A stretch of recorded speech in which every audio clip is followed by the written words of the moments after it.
Birthday গার্লের ঘুম ভাঙলো তবে? আমি তো ভাবলাম আজ রাতে হয়তো ঘুমের সমাপ্তি ঘটবে। কয়টা বাজে? 10:30।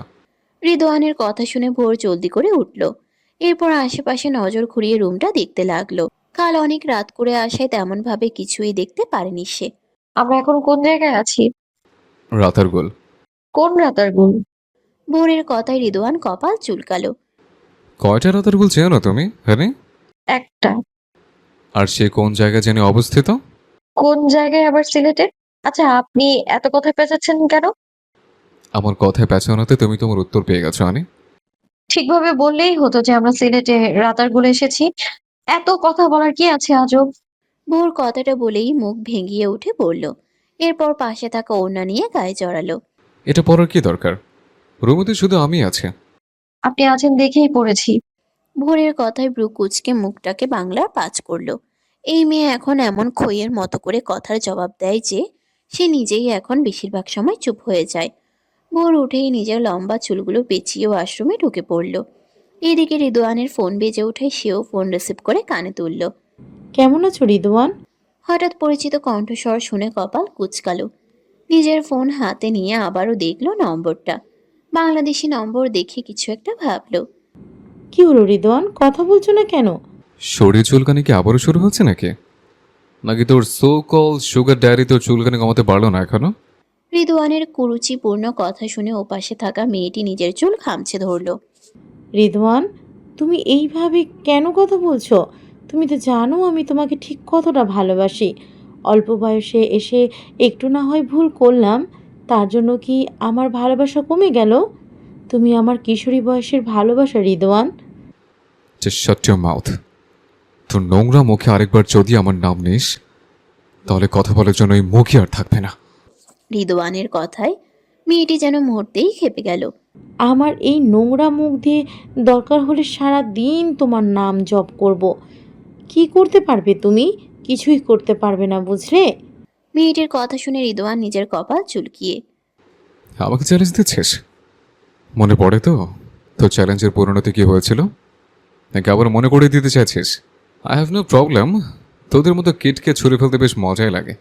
রিদওয়ানের এক একটা বাক্যে ওই পাশের মেয়েটি ভয় পেলেও তা মুখে প্রকাশ করল না।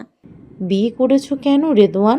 তুমি তো বলেছিলে তোমার জীবনে কোনো মেয়েকে জড়াবে না, মেয়েদেরকে ঘৃণা করতে তুমি।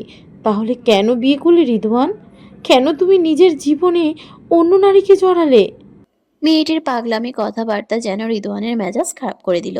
মুহূর্তেই ফোন কেটে দিল। এই মেয়ের সাথে যত কথা বলবে তত মাথা খারাপ হবে তার। কিন্তু এই মেয়ে বাংলাদেশে কি করছে? আর কবেই বা আসলো এখানে?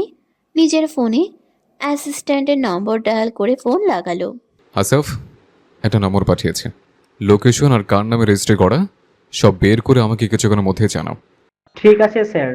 রিদওয়ান ফোন কেটে মোবাইলটা পকেটে ঢুকালো।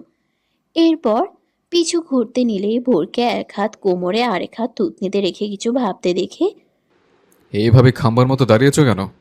রিদওয়ানের কথায় ভোর রাগী দৃষ্টিতে তাকালো, কিন্তু সেই রাগ দমিয়ে। কার সাথে কথা বলছিলেন? আর কার ইনফরমেশনে খোঁজ করছেন শুনি? রিদওয়ান ভোরের কথা শুনে ভোরের সামনে গিয়ে কোমর জড়িয়ে ধরল। বউ কি আমাকে জেরা করছে? আরে কি করছেনটা কি? কথায় কথায় কাছে আসেন কেন? দূরে সরুন বলছি। বউটা আমার, আর বউয়ের কোমরটাও আমার। তাই আমার যখন ইচ্ছে যেভাবে ইচ্ছে আমার হাত নিজের অবাধ্যতা করবে। এখানে তুমি বারণ করার কে? বউ, বউর মতো থাকো। উকিল হতে পারেনি তোমায়। কথাটা বলেই ভোরের ডান গালে হঠাৎ করে চুমু খেলো। ভোর তো আজ মহা ফ্যাসাদে পড়েছে। এই লোক সকাল থেকে যা কাণ্ড করে যাচ্ছে, এতে ভোরের অবস্থা দেখার মতোই। এখন আবার তার গালে চুমু খাচ্ছে।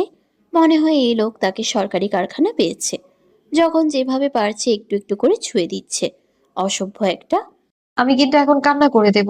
আপনি আমার সাথে শুধু ঝগড়া করছেন আর কথায় কথায় একটু একটু করে ছুঁয়ে দিচ্ছেন কেন?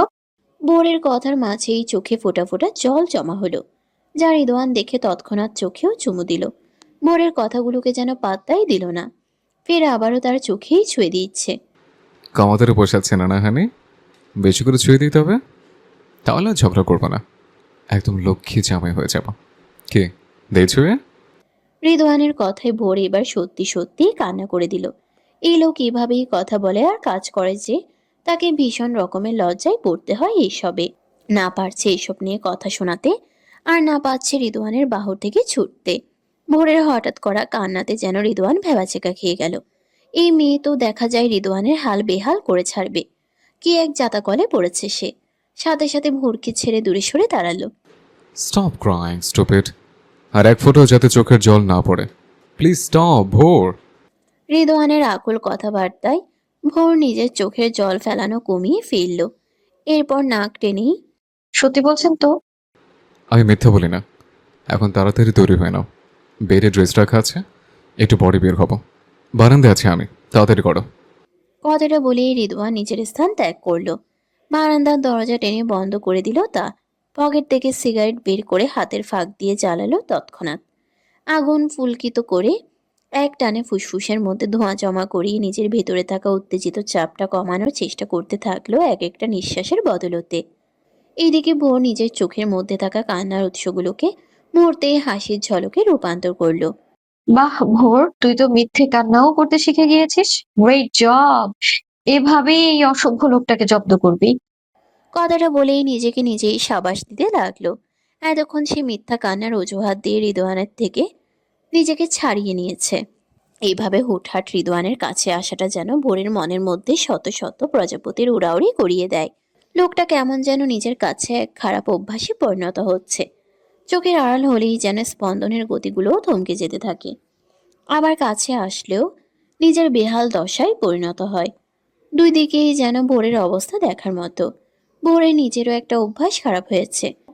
রিদওয়ান যখন ঘুমিয়ে থাকে তখন কত সময় ধরে যে তার মুখের অবয়বে তাকিয়ে থাকে, সে ব্যাপারে যদি রিদওয়ান ঘুণাক্ষরেও টের পায় তবে তো ভোরের অবস্থা আরও বেহাল করে ছাড়বে। নিজের মধ্যে থাকা নতুন অনুভূতিগুলো না হয় নীরবেই বাড়তে থাক, সময়ের সুযোগে না হয় তা প্রকাশ করবে সে ধীরে ধীরে। এখন না হয় আর একটু নিজেকে সময় দিক আরো গভীরভাবে লোকটার প্রতি আসক্ত হতে। রিদওয়ানের প্রতিটি পথকেও সে অনুসরণ করতে চায়। নতুন একটা হাস্যোজ্জ্বল সংসার চায় সে, যেখানে থাকবে না কোনো তৃতীয় ব্যক্তির পদচারণ। শুধু সে আর তার অসভ্য লোকটা থাকবে। ভাইয়া, আমি এসব কি শুনছি? কার সাথে আমার বিয়ে ঠিক করেছে? দেখো, আমি কিন্তু এখন বিয়ে করব না। প্লিজ ভাইয়া, আব্বু আম্মুকে বোঝাও। আমি কিছুতেই তোমাদের ছেড়ে যাব না, কিছুতেই না। কথাটা বলতে বলতেই অন্তি ফুপিয়ে কান্না করে দিল। আজ সকালেই আব্বু আম্মুর ঘর থেকে নিজের বিয়ের ব্যাপারে আলাপ আলোচনা শুনে এসেছে সে। যখন আয়ানের থেকেও সেম কথা শুনলো তখন যেন পুরো দুনিয়া ঘুরতে থাকলো তার। নিজের মনের মধ্যে হওয়া ঝড় যেন কোনো মতেই থামাতে পারছে না। বন্ধু, মেয়েদের বিয়ের বয়স হলে বিয়ে তো দিতেই হবে। ভাই হিসাবে আমিও আব্বু আম্মুর সাথে সহমত। এখন কান্না রেখে ফ্রেশ হয়ে নে, বাকি কান্না না হয় বিদায় বেলাতে করিস। আয়ানের কথায় আরো জোরে জোরে কান্না করতে থাকলো। এইভাবে কান্না করাতে আফসানা দৌড়ে আসলো। তৌসিফ বাড়িতে না থাকায় সে এসবের কিছু শুনতে পারল না। আফসানা নিজের হাত মুছতে মুছতে নিজের মেয়ের পাশে বসলো। কিছুক্ষণ আগেও তো মেয়েটা ঠিক ছিল, হঠাৎ করে কি হলো যে কান্না করে একদম চোখ মুখের অবস্থা নাজেহাল করে ছাড়লো। আফসানা ছেলের দিকে তাকিয়ে জিজ্ঞেস করলো কি হয়েছে। তোমার মেয়ে বিয়ে করবে না বলে কান্নাকাটি করছে। ও বিয়ের কথা জানলো কি করে? তুই বলেছিস? তোমার মেয়ে নিজেই তোমাদের আলাপ শুনে নিয়েছে, আর তখন থেকে আমাকে ডেকে এনে বিয়ে করবে না বলে কান্না করেই যাচ্ছে। এখন সে যদি নিজের বিয়ের কথা শুনে এভাবে কান্না করতে করতে এ বাড়ি ডুবিয়ে দেয়, তখন তো আমার থেকেও জাহাজ ভাড়া করতে হবে। আমি আপাতত জাহাজ ভাড়া করি গিয়ে তুমি তোমার মেয়ের কান্না থামানোর চেষ্টা করো। আয়ান কথাটা বলিয়ে হাসতে হাসতে বেরিয়ে পড়ল। এদিকে অন্তি নিজের দুঃখের মাঝে আয়ানের এরূপ কথাই যেন আগুনের ফুলকির মতো ছ্যাত করে উঠল। আম্মু, তোমার ছেলেকে কিছু বলবে? আমি আছি আমার দুঃখে, আর সে এরকম কথা বলে ছাড় পেয়ে যাবে। আচ্ছা, আমি আয়নকে বকে দেবো। এখন কান্না থামো মা, কি হয়েছে বলো? আফসানার কথায় অন্তি যেন মুহূর্তেই আবারও ঠোঁট উল্টালো। আমি এই বিয়ে করব না আম্মু, প্লিজ। তুমি আমাকে এখনই বিদায় দিও না। সেটা বললে কি হয় অন্তি? দেখো, ভোরও তো প্রথম প্রথম বিয়েতে নাকচ করেছিল, কিন্তু এখন সেও সংসার সামলাচ্ছে। তোমরা দুজনেই তো সমবয়সী আম্মু। এক মেয়ের বিয়ে দিয়েছি, এখন তো তোমার পালা আম্মু। আমি পড়াশোনা করব আম্মু, এখনই বিয়ে করব না আম্মু। ভোরও তো বিয়ের পর পড়াশোনা করছে। সেটা পারছে, কারণ আমার দাদাভাই ভোরকে চোখে হারায়, তার জন্য। তাই বুঝি? তবে তো বলতে হয় তোমার বড় তোমাকে চোখে হারাবে। আম্মু, তুমি এসব কি বলছো? আমার কাউকে চোখে হারানোর প্রয়োজন নেই। আমি এখনই বিয়ে করব না। বলেছি যখন, তখন আমার কথাই শেষ কথা। তোমাদের কারোর কথাই আমি শুনবো না। অন্তির কথায় আফসানা মুচকি হাসল। মেয়েটা তার ছোট থাকতে থাকতে কখন যে বড় হয়ে গেল নিজেও বুঝতে পারেনি। কয়েকদিন পরই মেয়ে বিয়ে হয়ে বিদেয়ী হবে, কিন্তু মনে হচ্ছে মেয়েটা এখনই পরের বাড়ির আমানত হিসেবে রয়ে গেল। চোখের জল মুছে অন্তিকে জড়িয়ে ধরল। আচ্ছা ঠিক আছে, কান্না থামাও এখন। পরেরটা পরে ভাবা যাবে। এখন তুমি ফ্রেশ হয়ে নাও আম্মু। আমি তোমার পছন্দের সমস্ত খাবার তৈরি করছি, তাড়াতাড়ি এসে খেয়ে নাও। না আম্মু, পরে দেখলে হবে না। এখনই তোমরা আমার বিয়ে ভাঙবে। ভাঙবে মানে ভাঙবে। কোনো বিয়ে দিতে হবে না। কথাটা বলেই নিজের মনের মধ্যে থাকা লুকায়িত পুরুষটিকে মনে করতে থাকলো। গতকালই তো তাদের মধ্যে কিছুটা সম্পর্কের উন্নতি হতে যাচ্ছিল, কিন্তু আজ নিজেরই এরূপ প্রিয়ের কথাবার্তা শুনে নিজেকে পাগল পাগল মনে হচ্ছে। মায়ের সাথে কিছুক্ষণ আহাজারি করেও যখন লাভের লাভ কিছুই হলো না, তখন মাকেই বের করে দরজা আটকে দিল। আফসানা কিছুক্ষণ দরজা নক করলেও অন্তি দরজা খুলল না। আফসানা হার মেনে নিচে নেমে পড়ল। এরপর ফোন করলো কাঙ্ক্ষিত ব্যক্তিকে। ও পাশের ব্যক্তিটি সবকিছু যখন শুনল প্রেয়সীর কার্যকলাপ সম্পর্কে, তখন রাগে হাত মুষ্টিবদ্ধ করে ফেলল। আফসানার ফোন কেটে মুষ্টিবদ্ধ করা হাত দেওয়াল বরাবর ঘুষি মারল। বড্ড বেশি না বলতে শিখে গেছো লিটল গার্ল। ওয়েট করে যান, তোমার এই নাই ঠিক কতটা তোমাকে পুরাবে তার কোনো আইডিয়া নেই। জাস্ট আর কিছুদিন, এরপর আজ সারাদিন খুব ভালো কেটেছে ভোরের। সিলেটের প্রায় অনেক জায়গায় ঘোরাঘুরি করেছে দুজন। মন খুলে মুক্ত পাখির মতোই নিজের খুশিগুলো প্রকাশ করেছে। হৃদয়ানু ভোরের প্রত্যেকটা খুশির মুহূর্তে সাক্ষী হয়ে থেকেছে। দুইজন মিলে কিছু মনোমুগ্ধকর ছবিও তুলে রেখেছে। ভোর শাড়ি পরতে চেয়েছিল, কিন্তু রিদওয়ান কোনো মতেই তাকে শাড়ি পরতে দেয়নি। এই নিয়ে দুইজনের মধ্যে তুমুল ঝগড়াও বেঁধেছে, কিন্তু রিদওয়ানের জিদের কারণে ভোরের আর শাড়ি পরা হলো না। অগত্যা তাকে পার্পেল কালারের একটা সুন্দর কারুকার্যের গাউন পরেই যেতে হয়েছে। সেটা অবশ্য রিদওয়ানই তাকে কিনে দিয়েছে। রাত এখন প্রায় 8টা। ভোর ক্লান্ত থাকায় ঘুমিয়ে পড়েছিল। হঠাৎ করেই ঘুমটা হালকা হলে চারিদিকে চোখ বুলিয়ে দেখে রুমের মধ্যে রিদওয়ান নেই। ঘুম থেকে উঠে কিছুক্ষণ ঝিম মেরে বসে থাকলো স্বভাববশত। এরপর ওয়াশরুমে গিয়ে হাত মুখ ধুয়ে নিল। ওয়াশরুম থেকে বের হয়ে ড্রেসিং টেবিলের সামনে এসে দাঁড়িয়ে মুখ মুছতে লাগলো। হঠাৎ মিররের সাইডে একটা শপিং ব্যাগ ঝুলিয়ে রাখা দেখলো। এর সাথে একটা ছোট্ট চিরকুটও দেখতে পেল। ভোর নিজের আগ্রহ বশত সেটি নিয়ে নিল তৎক্ষণাৎ। এরপর চিরকুটে কি লেখা আছে তা মনোযোগ সহকারে পড়তে লাগলো। শপিং ব্যাগে শাড়িটা কাছে আনি, আর কিছু প্রয়োজনীয় অর্নামেন্টস। এই অসভ্য জামের একটাই আবদার আজকের জন্য, নিজের মতো করে একটু সাজবে হানি। এই অধমকে নিজের রূপে একটু হলে ঝলসানোর কারণ তৈরি করে দিবে হানি। পড়া শেষে ভোর অবাক হয়েই শপিং ব্যাগ খুলল। খুবই সুন্দর কারুকার্যের সাদা সিল্ক মিশ্রিত শাড়ি, এর সাথে মিলিয়ে ব্লাউজ, পেটিকোট, কানে দুল, চুড়ি, চুলের কাজটা সবই আছে। এত কিছু দেখে ভোরের চোখ মুহূর্তেই খুশিতে পুলকিত হয়ে উঠল। শাড়ি মানেই তার দুর্বলতা। সাথে সাথে ভাঁজ করা শাড়িটি নিয়ে বুকে জড়িয়ে সামনে থাকা প্রতিবিম্বের দিকে তাকালো। অন্যরকম যেন ফুটে উঠল শাড়িটি নিজের গাত্রদয়ে। পর্যবেক্ষণ করে কিছুক্ষণের মধ্যেই নিজের শ্বাস শুরু করে দিল। এর মধ্যে একটু সমস্যা হলো, কারণ শাড়িটি হালকা পাতলা। শরীরের গঠন অতটা বোঝা না গেলেও হালকা বোঝা যাচ্ছিল। রুকুচকে আবারও তৈরি হতে থাকলো। প্রায় আধা ঘন্টা পর তৈরি হয়ে নিজেকে আবারও মিররের সামনে দেখলো। সবকিছু ঠিক আছে দেখে নিজের ফোন চেক করলো। 9টা বাজতে চললো প্রায়। মাথায় আসলো তৈরি তো হয়ে গেছে, কিন্তু এখনো রিদওয়ানের আসার কোনো খবর নেই কেন। ঠোঁট কামড়ে রিদওয়ানের নম্বরে কল লাগালো। রিং হতেই সাথে সাথে রিসিভ করলো ওই পাশে অপেক্ষারত ব্যক্তিটি। সাথে চলে আসো হানি। ব্যাস, কথাটা বলেই সাথে সাথে ফোন কাট করে দিল। ভোর রিদওয়ানের কথা মতোই ফোন হাতে নিয়েই বাইরে বের হলো। বের হতেই হোটেলের ইউনিফর্ম পরা একটি মেয়েকে দেখতে পেল। ম্যাম, ছাদের সিঁড়ি এইদিকে। মেয়েটির বলা বাক্য বুঝতে পারলো রিদওয়ানি হয়তো মেয়েটিকে পথ দেখানোর কথা বলে দিয়েছে। মেয়েটির কথা মতোই সিঁড়ির দিকে যেতে থাকলো। সিঁড়ির দরজার দিকে গিয়ে দাঁড়াতেই শুভ জন্মদিন ম্যাম। স্যার ভিতরেই আছেন ম্যাম। মেয়েটি হঠাৎ করে সাদা গোলাপের বুকে দিয়ে শুভেচ্ছা জানিয়ে নিচে চলে গেল। বুকেটা থেকে সুন্দর সুগন্ধে যেন মন প্রাণ উৎপল্লতা বিরাজ করতে লাগলো। খুশি মনেই দরজার সামনে থেকে খুলেই ছাদের মধ্যে প্রবেশ করলো, কিন্তু হঠাৎ করে ভেতরে ঢুকেই চোখ মুখ অন্ধকারে ছেয়ে গেল। হয়তো আলো থেকে হঠাৎ অন্ধকারে আসা এমন হলো। অন্ধকারে থাকতে থাকতে অভ্যস্ত হওয়া মেয়েটি হঠাৎ এরূপ অন্ধকারে যেন ভয় পেল। রিদওয়ান, কই আপনি? আলো জ্বালান প্লিজ। ভোরের কথায় রিদওয়ান কোনো উত্তর দিল না। এত রাতে ছাদের অন্ধকার যেন হঠাৎ করেই শরীর ঝিমঝিম করে উঠল।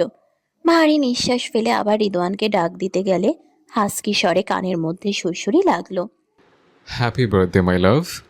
কথাটা বলার সাথে সাথেই চারিদিকে অন্ধকার কাটিয়ে ঝলকানি আলোতে পরিপূর্ণ হলো। পুরো ছাদটি সাদা রঙের ফুল আর পর্দার সংমিশ্রণে খুবই সুন্দর করে সাজানো হয়েছে। নিখুঁত এক পরিকল্পনায় যেন স্বর্গ রাজ্যে প্রবেশদ্বারে ভোর দাঁড়িয়ে আছে। এইরূপ পরিকল্পনা করতে করতেই সামনের দিকে এগিয়ে গেল। এগুলো কখন করলেন? যখন তুমি তোমার সাধের ঘুমে বিভোর ছিলে। রিদওয়ানের মজা সুলভ কথায় ভোর আজ আর কিছু বলল না। পছন্দ হয়েছে হানি? আমি কি কোনো স্বর্গরাজ্যে প্রবেশ করেছি? এত নিখুঁত আয়োজন কিভাবে করলেন? যে রাজ্যের রানী আমার হোয়াইট অ্যাঞ্জেল, সে রাজ্যতে স্বর্গে পরিণত হবে হানি। White Angel? রিদওয়ানের কথায় ভোর তৎক্ষণাৎ প্রশ্ন করল। হুম, আমার একমাত্র মনের অধিকারিণী হোয়াইট অ্যাঞ্জেল। আবারও সেই ডাকে ভোরের আগের কিছু ঘটনা মনে পড়ল। তাহলে ওই অদৃশ্য মানব আর কেউ নয়, রিদওয়ান ছিল তবে? তার মানে কি রিদওয়ান তাকে আগে থেকেই পছন্দ করত? তার মানে আপনি সেই অদৃশ্য মানব ছিলেন যে আমার চিরকুটের মেসেজ দিত? ভোরের অবাক করা প্রশ্নে রিদওয়ান মুচকি হেসে ভোরের কাজ জড়িয়ে ধরে সামনের দিকে আস্তে আস্তে এগোলো। পুরো ছাদের ফ্লোর সাদা রঙের বেলুনে ছড়াছড়ি। আগে বলেছিলাম, আজ কোনো প্রশ্ন নয়, শুধু নিজের খুশিগুলো উপভোগ করো, যা শুধুমাত্র আমাদের কেন্দ্রিক আয়োজিত হবে। কিন্তু কোনো কিন্তু না হোয়াইট অ্যাঞ্জেল। কথাটা বলেই ভোরকে নিয়ে গেল সামনে থাকা সাজানো গোছানো টেবিলের দিকে, যেখানে খুব সুন্দর করে একটা কেক ডেকোরেট করে সাজিয়ে রাখা হয়েছে। রিদওয়ানের হাতে থাকা গ্যাস লাইট নিয়ে মোমবাতি জ্বালিয়ে দিল। এরপর ভোরের দিকে তাকিয়ে, জীবনের সব দুঃখ আমাদের বিলীন হোক, সুখগুলো হোক তোমার হাতের চাবিকাঠি, নিয়ন্ত্রণহীন জীবন হোক আমাদের আবদ্ধ, সে আবদ্ধতার মাঝে হোক তোমাদের সীমাবদ্ধ। কথাটা বলেই ভোরকে বলল কেক কাটতে। আপনি তো খুব সুন্দর শায়রি বলেন। রিদওয়ান কথাটা বলেই হাতে থাকা প্লাস্টিক ছুরি ধরিয়ে কেক কাটতে লাগলো। ভোরও খুশি মনে রিদওয়ানের হাতের ছুরিটি ধরে কেক কেটেই বার্থডে সেলিব্রেট করলো। হয়তো কোনো মানুষ নেই, কোনো কোলাহল নেই, কিন্তু যে আছে সে তো তারই জীবনের একটা অংশ হিসেবে গড়ে উঠছে। তার করা আয়োজিত অনুষ্ঠান যেন ভোরকে অন্য এক দুনিয়ার ভাবনার জগতে প্রবেশ করিয়েছে। ভাবনার মাঝে কাটা কেকের অংশ ভোরের মুখের সামনে দিল। রিদওয়ানের কথায় ভোর মুখ খুলে হালকা খেয়ে রিদওয়ানকেও খাইয়ে দিল। এরপর রিদওয়ান ভোরের হাত ধরে ছাদের কর্নারে নিয়ে গেল। হাতের কাউন্টডাউন শুরু করলো তৎক্ষণাৎ। হঠাৎ করেই আকাশে বাজির শব্দ করেই ভেসে উঠল ঝিরঝির করা কিছু রঙিন বাতি। আর তার সাথে ভেসে উঠল গুটি কয়েক শব্দ। চোখের অশ্রু নিয়ে তাকিয়ে থাকলো সেসব শব্দে। এত বেশি এক্সপেক্ট করেনি সে। চোখের অশ্রু গড়িয়ে পড়ার আগেই রিদওয়ান নিজের আলতো হাতের স্পর্শে তার আবরণ নিজের হাতে ধরা টিস্যুতে নিয়ে নিল। নিজের মুখে আবারও একটু হোয়াইট এঞ্জেল বলে ডাকবেন? ভোরের নিষ্পাপময় আবদারে রিদওয়ান ভোরকে সোজা করে দাঁড় করালো। গালের অগ্রভাবে হাত ধারা আবদ্ধ করলো। এরপর হাসকি স্বরে উচ্চারণ করলো নিজের ব্যক্তিগত দেওয়া নাম। মাই বিলাভেড হোয়াইট অ্যাঞ্জেল। সকালের স্নিগ্ধ আলোর ঝলকানিতে হঠাৎ করেই ভোরের ঘুমটা হালকা হলো। আড়মোড়া ভেঙে ওই পাশে ফিরতে নিলে কারো বাহুবন্ধনীতে আটকে পড়ল। লোকটিকে বুঝতে পেরে লজ্জায় সাথে সাথে গুটিয়ে পড়ল। হৃদস্পন্দনের গতি হঠাৎ করেই যেন দ্রুত গতিতে বাড়তে থাকলো। গতকালকে রিদওয়ানকে যেন অন্য এক রিদওয়ানে আবিষ্কার করলো। এতটা উগ্র, এতটা বেসামাল যে তাকে সামলাতে হিমশিম খেয়েছে ভোর। হঠাৎ পেটের মধ্যে চিনচিন ব্যথায় চোখ মুখ খিচে বন্ধ করে ফেলল। ভোরের শরীর হালকা কেঁপে ওঠায় রিদওয়ানের ঘুমটাও হালকা হয়ে পড়ল। চোখ বুঝেই ভোরের বাহু টেনে নিজের বুকের ভেতর মেশালো। বেশি কষ্ট হচ্ছে কি হানি? এরূপ কথায় ভোর লজ্জায় নিজেকে তৎক্ষণাৎ গুটিয়ে নিতে থাকলো। এভাবে বর্তে থাকলে কিন্তু তোমাকে ডিরেক্ট খেয়ে ফেলবো, তখন কিন্তু আমাকে দুষ্প্রাপ করতে পারবে না। কথাটা বলতে দেরি রিদওয়ানের স্টেপ নিতে দেরি হলো না। ভোরের উদর চেপেই তৎক্ষণাৎ ফিরিয়ে নিজের বুকে এনে ফেলল। কি করছেনটা কি? ছাড়ুন প্লিজ। ভোরের লাল আভায় বলে দিচ্ছে ভোর কতটা লজ্জা পাচ্ছে। ভোরের লজ্জা মিশ্রিত চোখের দিকে তাকিয়ে রিদওয়ান যেন আবারও নতুন করে প্রেমে পড়ল। এলোমেলো চুলগুলো সরিয়ে দিল কানের পিছনে। অমনি দৃশ্যমান হলো গলায় থাকা নিজের পাগলামোর চিহ্নগুলো। হঠাৎ করেই মনে পড়ল কিছু। তাড়াতাড়ি ভোরকে নিয়েই উঠে পড়ল সে। ভোরকে ঠিক করে বসিয়ে কপাল চেক করলো। গা কিছুটা গরম হয়ে আছে। হানি, বেশি পেন হচ্ছে কি? রিদওয়ানের চিন্তা মিশ্রিত কথায় ভোর তার দিকে তাকালো। এভাবে চিন্তা করতে দেখে সাথে সাথে না বোঝালো, কিন্তু হঠাৎ করেই আবারও পেটের চিরপরিচিত ব্যথাটা যেন শরীর জুড়ে ছড়িয়ে পড়ল। তৎক্ষণাৎ রিদওয়ানের হাতটি চেপে ধরল। বারবার করে বললাম ওষুধ খেয়ে নাও, খেলে না তো, আর এখন ব্যথায় জ্বর বাঁধিয়ে ফেললে। কথা কেন শোনো না তুমি? আপনি শুধু শুধু টেনশন নিচ্ছেন, একটু পরে ঠিক হয়ে যাবে। Just shut up. শরীরে বেশি খেয়াল রাখছো দেখি এই অবস্থা শরীরের। একবার ঢাকা যেতে দাও, এরপর দেখবো নিজের বেগ খালি কিভাবে করো। ইডিয়েট। রক্তলাল চোখে এই কথাটা বলে উঠে পড়ল। এরপর পকেট থেকে ফোন বের করে কাউকে কল করে কিছু ওষুধ আর গরম জল আনতে বলল। ভোর বারণ করতে নিলে চোখ গরম করে তাকে থামিয়ে দিল। কিছুক্ষণ পর একজন মেয়ে এসে রিদওয়ানের কথা মতো আনা জিনিসগুলো দিয়ে চলে গেল। মেয়েটি যেতেই ভোরকে বলল ফ্রেশ হয়ে আসতে। ভোরও আর কোনো কথা বলেনি। রিদওয়ানের কথা মতো ফ্রেশ হয়ে এসে বসলো। ভোর বসতেই মুখের সামনে খাবার ধরে রাখলো। আমাকে দিন, আমি খেয়ে নিচ্ছি। চুপচাপ হা করো। আপনি কেন কষ্ট? ভোর। রিদওয়ানের রাগী আওয়াজে ভোর সাথে সাথে মুখ খুলল। একে একে সব খাবারই খাইয়ে দিল তাকে। ভোর বারণ করলেও শুনল না। এরপর প্রয়োজনীয় ওষুধ খাইয়ে শুয়ে দিল। টেবিলে থাকা হট ওয়াটার ব্যাগ হালকা করে চেপে ধরল। প্লিজ আমায় দিন, আমি দিচ্ছি। এসব লজ্জার বিষয় নয় হানি, আমরা স্বামী স্ত্রী। এই যে উদরেই কিন্তু সামনে আমার প্রজন্ম আসবে, তাই এই উদরের অযত্ন করবে না। তুমি যেমন আমার নিঃশ্বাসের কারণ, তেমনই তোমার মধ্যে থাকা সবই আমার নিজের অংশ হিসেবে লেখা রয়েছে। তাই হিসেবে কখনোই লজ্জা পাবে না। নিজেকে আমার সামনে সহজ করতে শেখো। এতে তোমার কষ্টের সাথে সাথে আমারও কষ্ট কম হবে। নিজের যত্ন করতে শেখো, নিজেকে সাজাতে শেখো। এখন তুমি একা নাও। এই বদমাজে যে আমিটা কিন্তু তোমার জন্য বড্ড উন্মাদ। সে উন্মাদনা ততক্ষণ পর্যন্ত স্টপ থাকবে যতক্ষণ পর্যন্ত তুমি ঠিক থাকবে। কিন্তু তুমি চুল পরিমাণ ব্যাঠিক, তোমার উন্মাদনার শাস্তি স্বরূপ আমাকেই হারাবে। কেমন আছো রিদ? ফাইনালি তোমার দেখা পেলাম তবে। হঠাৎ করেই মেয়েলি শব্দ তার সাথে রিদওয়ানের দিকে বাড়িয়ে দেওয়া হাত দেখে ভোর বেজায় অবাক হলো। মেয়েটির পরনে টাইট ফিটিং ড্রেস, তাও ওড়না ছাড়া কেমন উগ্রের মতো দাঁড়িয়ে আছে। তবে বলতে হবে মেয়েটি অপ্সরার মতোই সুন্দরী। কি ব্যাপার রিদ?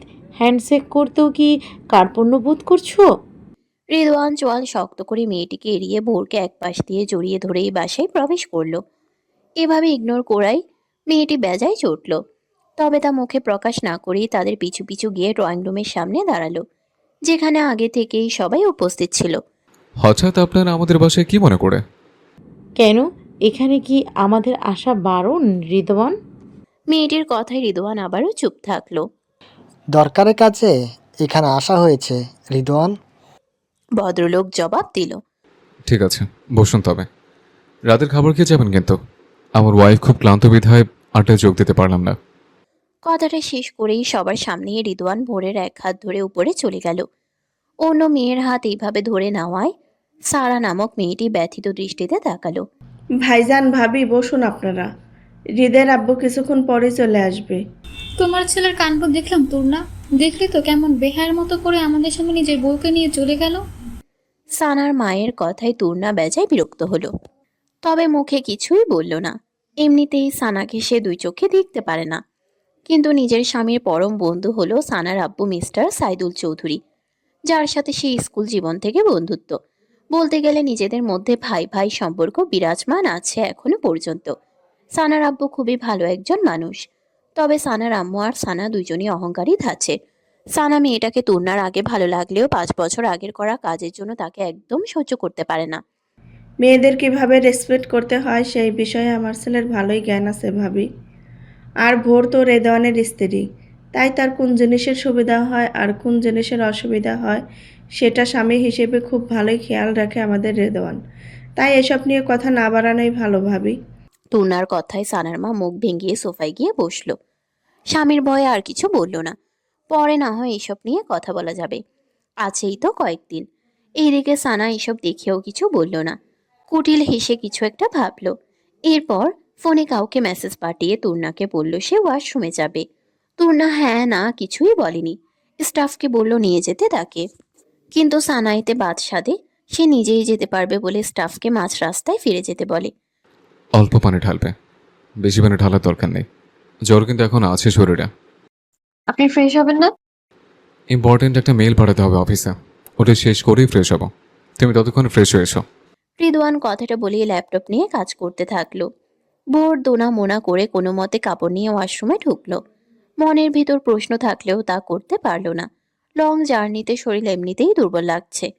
কিছুক্ষণ পর দরজায় টোকা পড়লে রিদওয়ান কাজের মধ্যে থেকেই ব্যক্তিটিকে আসতে বলল ভেতরে। অনুমতি পেয়েই ঠক ঠক হিলের আওয়াজ করেই সানা রুমে ঢুকে পড়ল। রিদওয়ান হালকা মাথা উঠিয়ে সানাকে নিজের রুমে দেখে চোয়াল শক্ত করে ফেলল। এ রুমে কোন ছোঁয়া দিয়েছিস? রাগী স্বরূপ কথায় সানার তেমন একটা ইফেক্ট পড়ল বলে মনে হলো না। সে তার নিজের লাবণ্যময় কোমর তুলিয়ে রিদওয়ানের সামনে গিয়ে দাঁড়ালো। এই রুমটা একসময় আমার হওয়ার কথা ছিল রিদ। সানার কথা শুনে মুহূর্তেই নিজের কোলে থাকা ল্যাপটপ রেখে সানার কবজি ধরে রুম থেকে বেরিয়ে পড়ল। এর কিছুক্ষণ পরই ভোর বের হলো মাথার চুল মুছতে মুছতেই। রুমের মধ্যে রিদওয়ানকে না দেখে তাকে ডাকলো দুইবার, কিন্তু যখন সাড়া পেল না তখন রুম থেকে বেরিয়ে পড়লো তাকে খোঁজার জন্য। হঠাৎ করে কর্নারের রুম থেকে রিদওয়ানের আওয়াজ পাওয়া গেল। সামনে এগোতে নিলেই রিদওয়ানকে রুম থেকে বেরিয়ে যেতে দেখল। ভোরকে হঠাৎ সামনে দেখে রিদওয়ান নিজের রাগী স্বরূপ মুখটা নিমিষেই নর্মাল রূপে নিয়ে আসলো। বাইরে কেন এসছো হানি? রিদওয়ান কথাটা বলে কপাল আর গলায় চেক করলো। হঠাৎ এইরূপ স্পর্শে কেঁপে উঠল ভোর। ঠিক আছে আমি। আপনি কার সাথে এভাবে কথা বলছিলেন? অফিসের ইম্পর্টেন্ট একটা ফোন এসেছিল, ওই বিষয়ে কথা বলছিলাম। কিন্তু কোনো কিন্তু নয়, চুল থেকে এখনো পানি পড়ছে। দেখি রুমে আসো। ভোরের কাজ জড়িয়ে ধরেই রুমে যেতে থাকলো।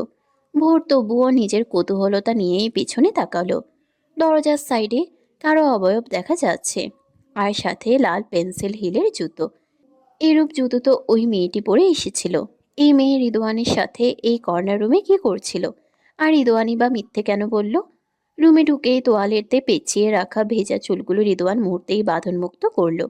এরপর পুরো চুল তোয়ালে দিয়ে যত্ন সহকারে মুছে দিতে লাগলো। মেয়েটা কে ছিল? কোন মেয়ে? যাকে কিছুক্ষণ আগে নিচে দেখেছি, আবার আপনার সাথেও রুমে দেখে এলাম। ভোরের কথায় রিদওয়ানের হাত থেমে গেল। মিররের দিকে অনুসরণ করে ভোরের চোখের দিকে তাকালো। আব্বুর বন্ধুর মেয়ে। দেখে তো মনে হলো আপনার থেকে বয়সে ছোট, তবে আপনার নাম ধরে ওভাবে ডাকছিল যে? কোনভাবে? আপনার ডাকনাম রিদ বলে ডেকেছিল। আমি কি সাড়া দিয়েছিলাম তার ডাকে? না, তবে এত প্রশ্ন কেন হানি? কারণ অভদ্রতা করা আমি পছন্দ করি না। আমি চাই না আমার নিজের লোককে কেউ এরূপ নামে সম্বোধন করুক, যেটা সবার চোখে দৃষ্টিকটু হয়। ভোরের এরূপ কথায় রিদওয়ানের মনে শান্তির এক অনুভূতি দোলা দিল। যাই হোক, তার বউ যে তাকে নিজের লোক ভাবে এতেই যেন হাতে চাঁদ পাওয়ার মতোই খুশি দেখা দিল তার মুখে। তবুও মুখের মধ্যে সে খুশির ঝলক না এনে যত্ন সহকারে ভোরের লম্বা কেশরাশিগুলো মুছে দিতে লাগলো। ঘাড়ের হালকা লালচে দাগগুলো এখনো চোখের সামনে ভাসমান হয়ে আছে। রিদওয়ান নিজের কাজ শেষ করে সামনে ড্রয়ার থেকে মলম নিল। এরপর নিজের রুক্ষ হাতে কিছুটা মলম নিয়ে ঘাড়ের আশেপাশে লাগাতে লাগলো। এইরূপ স্পর্শে ভোর চোখ বন্ধ করে নিজের পরা জামাটি খামচে ধরল। বড্ড বেপরোয়া আমিটাকে একটু সামনে নিও হানি। আমি নয় পুরো দুনিয়াটা তোমার জন্য সুখের ভান্ডার হিসেবে গড়ে তুলব। রিদওয়ানের কথায় ভোর চোখ খুলে তার দিকে তাকালো। চোখের আদল নেশাই যেন অনেক কিছু বর্ণনা করতে চাইছে, তবে হয়তো মুখের আদলে সেই বর্ণনা নিঃসৃত হচ্ছে না। এত কেন যত্ন নিচ্ছেন আমার? আমি তো এইরূপ যত্নতে অভ্যস্ত নই। ভোরের কথায় রিদওয়ান নিজের হাতের আঁচলায় ভোরের মুখখানি নিয়ে কপালে উষ্ণ চুমু বর্ষণ করলো। এরপর কপালে নিজের কপাল ঠেকিয়ে গাঢ় নিঃশ্বাস নিতে থাকলো। চন্দন মিশ্রিত ঘ্রাণগুলো নাসারন্ধ্রে যত্নে ঢুকছে, যা সদ্য গোসল করা ভোরের গাত্র থেকে বিরাজমান হচ্ছে। এরূপ অবহেলা মিশ্রিত কথা কেন হানি? আমি যে অবহেলায় বড় হয়েছি। আফসোস হয় সে অবহেলার মধ্যে বড় হওয়াতে। হয়তো হ্যাঁ, হয়তো বা না। নিজেকে দুর্বল ভাবো কেন? কারণ শক্তি দেবার মতো কেউ ছিল না। ভোরের এরূপ কথায় রিদওয়ান নিজের কপাল উঠিয়ে ভোরকে বসা থেকে দাঁড় করালো। এরপর প্রতিবিম্বের সামনে নিয়ে গিয়ে কাঁধে দুই হাত রেখে তাকাতে বলল সামনে। কি দেখতে পাচ্ছ? রিদওয়ানের কথায় ভোর নিজেকে প্রতিবিম্বে নিজের অক্ষিদয় তাক করল। রিদওয়ানকে এইভাবে নিজের সাথে দাঁড়াতে দেখে বুকের ভিতর কেমন যেন শীতল প্রবাহ বয়ে গেল। ওই প্রতিবিম্বতে কি দেখতে পাচ্ছ হানি? আপনি আর আমি। তোমার পেছনে তবে আপনিময় আমিটাই দাঁড়িয়ে আছে, তাই তো? হুম। তবে এখনো দুর্বল ভাবার কারণ কি হানি? তোমার শক্তি দেরিতে হলেও চলে এসছে, তোমার পেছনে ছায়ার মতোই ঢাল হয়ে। দুর্বল হানি যে বড্ড পীড়িত করে আমায়। শক্ত হতে শেখো হানি। ভয় হয় যদি সেই শক্তি দেখাতে গিয়ে নিজেই নিঃশেষ হয়ে যাই। বড্ড ভয় করে যে নিঃশেষ হতে। কথাটা বলার সাথে সাথেই রিদওয়ান ভোরকে পেছন থেকেই শক্ত করে জড়িয়ে ধরল। এই জড়িয়ে ধরাতে আজ আর ভোর কাঁপল না। নিজের মধ্যে হওয়া নতুন অনুভূতিগুলো অনুভব করতে লাগলো, যা রিদওয়ান তাকে অনুভব করানোর চেষ্টা চালিয়ে যাচ্ছে। আর ভয় নয়, এবার তোমার শক্তি তোমার নিকটে। শক্ত করে আঁকড়ে আছে সেই শক্তিময় ছায়া। যখনই নিজেকে দুর্বল ভাববে তখন উপলব্ধি করবে আমাকে, তবেই শক্তি পাবে হানি। কলের উপর কল একের পর লাগিয়েই যাচ্ছে অন্তি, কিন্তু ফোনদাতা হয়তো আজ পণ করেছে অন্তির কল উঠাবে না বলে। এই পর্যন্ত 33 বার কল দিয়ে ছাড়ল। যখন দেখলো আর সম্ভব না ফোন দেওয়া, তখন নতুন কিনে আনা ফোনটি বিছানার অদূরে ছুঁড়ে ফেলল। ভাগ্যবশত ফোনটি বালিশ পেরিয়ে নিচে পড়েনি বিধায় ফোনটি রক্ষা পেল। কিসের এত ব্যস্ততা আপনার যে সামান্য ফোনটাও রিসিভ করছেন না? আমি কি এতটাই দোষী হয়ে গেলাম আপনার নিকট? অশ্রু বিসর্জন দিয়ে চোখ মুখ গুজে কান্না করতে থাকলো। হঠাৎ করেই মনে হচ্ছে সে তার রিক ভাইকে হয়তো হারিয়ে ফেলবে। এইভাবে রিকের প্রতি দুর্বলতা সে কোনো কালেই ছিল না, কিন্তু হঠাৎ করেই রিকের অবজ্ঞা যেন মানতে পারল না সে।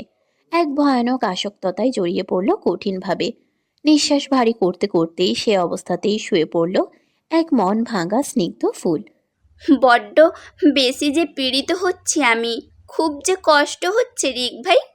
কোথায় আপনি, আমার প্রিয় অ্যানাকোন্ডা সাহেব? আমার কাছে চলে আসুন না, নইলে যে সবাই মিলে আমায় বিয়ের পিঁড়িতে বসাবে। অন্য কারোর নাম আমার সাথে যে জুড়ে যাবে। আপনার সাথে কোনো অস্তিত্বই যে তখন থাকবে না আর। কি করব আমি তখন? মরে যাব কি রিক ভাই? কথাটা বলেই আবারও ঢুকরে কেঁদে উঠল। বুকের যন্ত্রণায় যেন ফেটে যাচ্ছে। কেউ কেন বুঝলো না তাকে? তার চাওয়া পাওয়া কেন কেউ বুঝলো না? খুব কি ক্ষতি হতো তার চাওয়া পাওয়ার কথা শুনলে? রাত পোহালেই হলুদ সন্ধ্যা। অন্য কারো নামে হলুদ লাগানো তার নিকট কাটা তারের মতোই বিঁধবে। কি করবে সে? এলোমেলো দৃষ্টিতে কিছুক্ষণ তাকিয়ে আবারও ফোন হাতে নিল। আরও 2 বার কল লাগালো রিককে, কিন্তু ভাগ্যবশত রিক দ্বিতীয়বারে কল দেওয়া ফোনটা রিসিভ করে। কি সমস্যা অন্তি? এত রাতে ডিস্টার্ব করছিস কেন? রিক হঠাৎ করে ফোন ধরায়, যেন অন্তি খুশিতে কিছু বলতে নিলেই রিকের এরূপ কথা শুনে মনটা কেমন জানি ভেঙে গেল। তার রিক ভাই কি তবে তার কলে ডিস্টার্ব হয়? তাহলে কি ইচ্ছে করে এতক্ষণ কল রিসিভ করছিল না? কোনো মতে নিজের চোখের পানি মুছা অনেক কষ্টে উচ্চারিত করলো। আপনি ডিস্টার্ব হচ্ছিলেন রিক ভাই?